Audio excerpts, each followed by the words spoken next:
বিসমিল্লাহির রহমানির রহিম।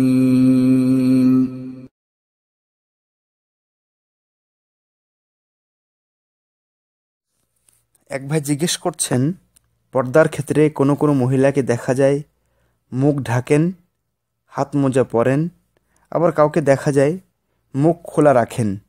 এক্ষেত্রে শরীয়তের সীমারেখা কী? উত্তরে বলবো, এক্ষেত্রে অগ্রাধিকারযোগ্য মত হচ্ছে নারীকে বেগানা পুরুষের সামনে অবশ্যই মুখ ঢাকতে হবে। নারীর গোটা দেহকে ঢেকে রাখতে হবে বেগানা পুরুষের সামনে। মুখ ঢাকার পক্ষে বা নারীর দেহকে, পুরো দেহকে ঢেকে রাখার পক্ষে কোরআন ও সহিহ হাদিস থেকে প্রায় 20টি দলিল পাওয়া যায়। মহান আল্লাহ সূরা আল আহজাবের 53 নম্বর আয়াতে বলছেন, ওয়াইযা সাআলতুমুহুন্না মাতাআন ফাসআলুহুন্না মিন ওয়ারাই হিজাব। অর্থাৎ তোমরা তাঁর স্ত্রীগণের কাছে, রাসূলুল্লাহ সাল্লাল্লাহু আলাইহি ওয়াসাল্লামের স্ত্রীগণের কাছে কিছু চাইলে পর্দার আড়াল থেকে চাইবে।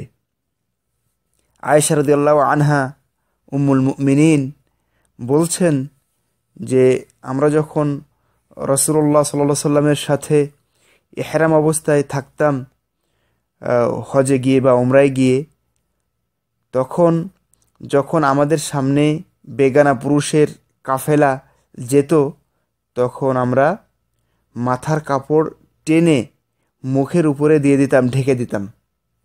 তখন যখন তারা চলে যেত, মুখ খুলে দিতাম।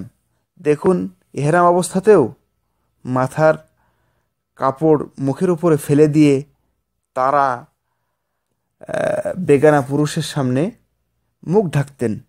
এভাবে আরও অনেক স্পষ্ট এবং অকাট্য দলিল পাওয়া যায় যেগুলি দ্বারা মুখ ঢাকা প্রমাণিত হয়। সুতরাং প্রত্যেকটি মুসলিম রমণীকে বেগানা পুরুষের সামনে তার গোটা দেহ ঢেকে রাখতে হবে। এটাই হচ্ছে ইসলামের বিধান। আল্লাহু আ'লাম।